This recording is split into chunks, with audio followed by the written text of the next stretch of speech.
vamos ver o que nós temos aqui. Tem uma coisa maravilhosa. Peraí, tem alguém na linha? Alô, quem é? Alô? Alô? Alô, quem é? Alô, tá me ouvindo? Perfeitamente.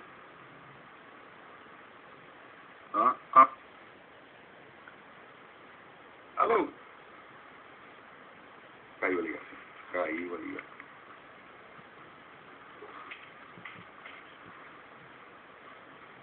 Que coisa, hein?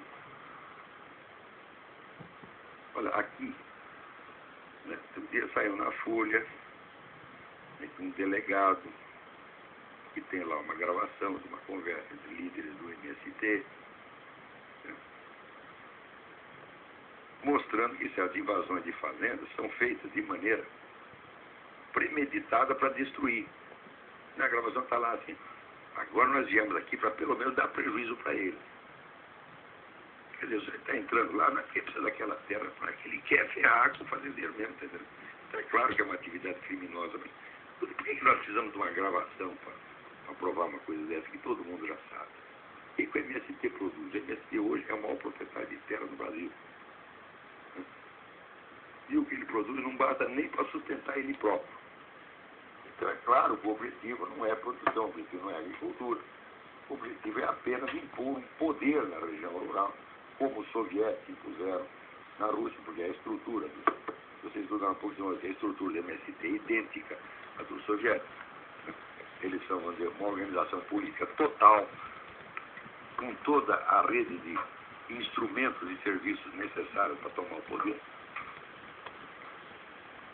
E só que falta lá algum conhecimento da agricultura, só falta isso. O resto eles têm tudo. Então, na Rússia eles fizeram isso. Os soviéticos foram invadindo fazendas, desmoralizando a autoridade, descumprindo as leis, impondo a sua própria vontade como lei, até chegou um ponto em que a verdadeira administração no campo era os soviéticos. Ninguém mais mandava, só eles. No Brasil já está acontecendo isso. Tem regiões inteiras, quem manda é o MST. Polícia não manda nada, a prefeitura não manda nada. E o que você precisar, eles têm que pedir, pelo amor de Deus, para o MST. Então isso aí é um processo de tomada de poder no campo. Isso não tem nada a ver com a agricultura mesmo. Mas faz 30 anos que isso é assim. Quer dizer, o Sérgio, olha, quem tem razão, aquele filósofo, aquele Raimundo Abelio.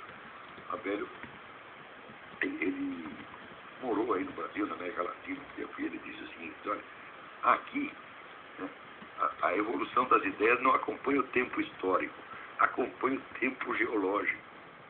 Quer dizer, é aquelas mudanças das camadas geológicas, leva-se bilhões de anos para subir um centímetro.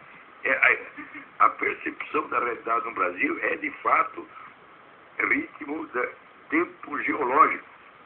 O tempo que o brasileiro leva para perceber uma coisa, podia fazer inventar um novo recorde no livro Guinness. Tempo necessário para tirar uma conclusão. Chega lá, você faz o teste no Japão, assim, pá, 2 segundos, né? Chega na China, 3 segundos, aqui nos Estados Unidos dá uns 5, 6 segundos. Chega no Brasil, 10 anos e 8 meses. Mais 3 semanas e 2 dias. E algumas horas. Negócio, porque o que eu tenho escrito, ela saiu essa semana, um artigo caindo sem parar, é sobre a decadência da educação e da alta cultura no Brasil. O mais engraçado é que pessoas que sabem disso, e que dizem, a educação está dando uma merda, nossa ciência foi pro buraco, etc. Elas veem tudo isso e elas acham que o QI delas não foi afetado. Isso é que eu acho incrível. É evidente que se caiu toda a alta cultura, a inteligência de cada pessoa está caindo também, meu Deus do céu.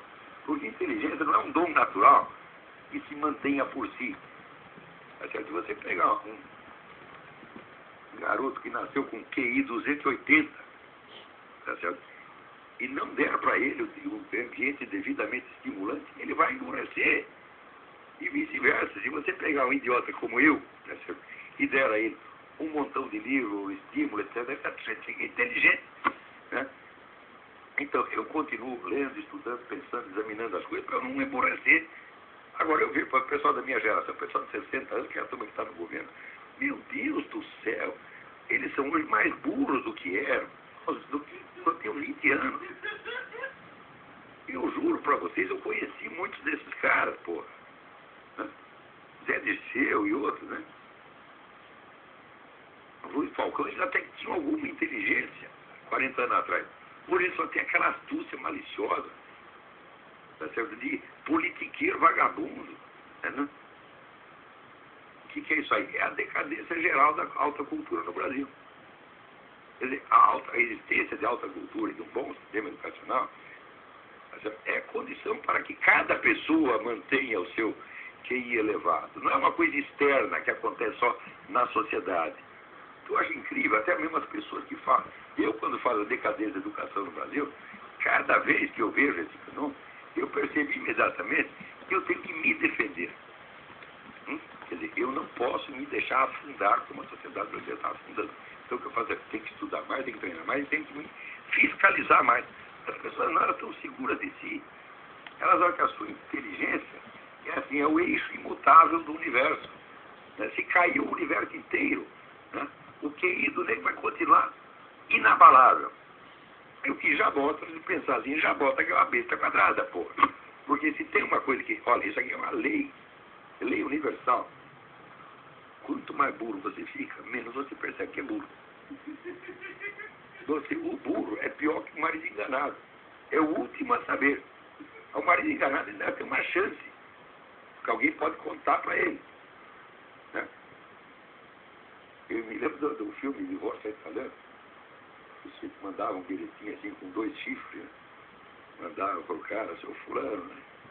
Vostra donna vi tradisce sotto il tetto della vostra casa onorata. A sua esposa está traindo sob o teto da sua honrada casa. Né? É o que se tocava. Né? Mas o cara burro, não. Você diz para ele que ele está ficando burro. Você avisa. A vizinhança inteira manda para ele um bilhetinho, não com 2 chifres, mas com 2 orelhas de burro. Meu filho, seu QI está caindo. E ele acha que é insulto. Você quer avisar o cara, desgraça, ele acha que é insulto, você fica bravo.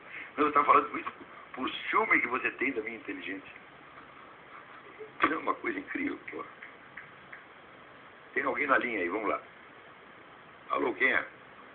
Meu nome é Rivaldo, do Rio de Janeiro. Como vai o senhor? Tudo bom? Rivaldo, tudo bem? Tudo certo. Professor, como o senhor tem falado bastante, a gente está numa fase, vamos chamar assim, pré-comunismo mesmo no Brasil, né?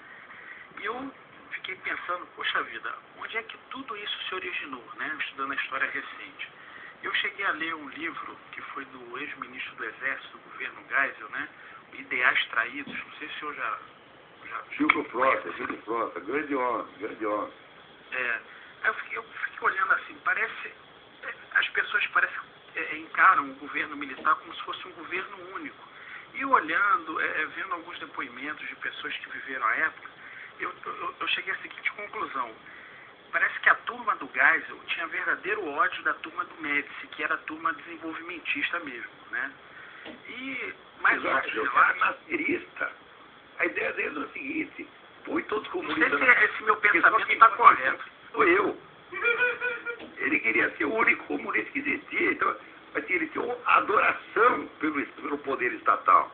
O homem criou 200 estatais, um monte de cabide de emprego. Né? O senhor acha que todo... João Goulart gostava de fazer. O senhor acha que esse início do comunismo no Brasil surgiu no governo Geisel? Não tenha a menor dúvida. O Silvio Frota tinha toda a razão. Hoje, na época, eu que era uma besta quadrada, eu odiava o Silvio Frota. Né? Porque, o cara da linha dura, etc. Mas hoje a gente vê que ele disse a verdade. E no livro dele, tudo que ele fala, ele mostra um documento, não são palavras somente, né? É um livro que todo brasileiro deveria ler. Porque você vê, a Revolução de 64, que não foi uma revolução, foi claro que foi um golpe de Estado, foi um movimento contra-revolucionário, ela foi traída várias vezes. Primeiro foi traída porque subiu lá prometendo uma eleição em 6 meses e não fez eleição. Segundo, quem correu mais risco naquele golpe foram líderes civis, como, por exemplo, Carlos Lacerda. Carlos Lacerda estava lá no palácio,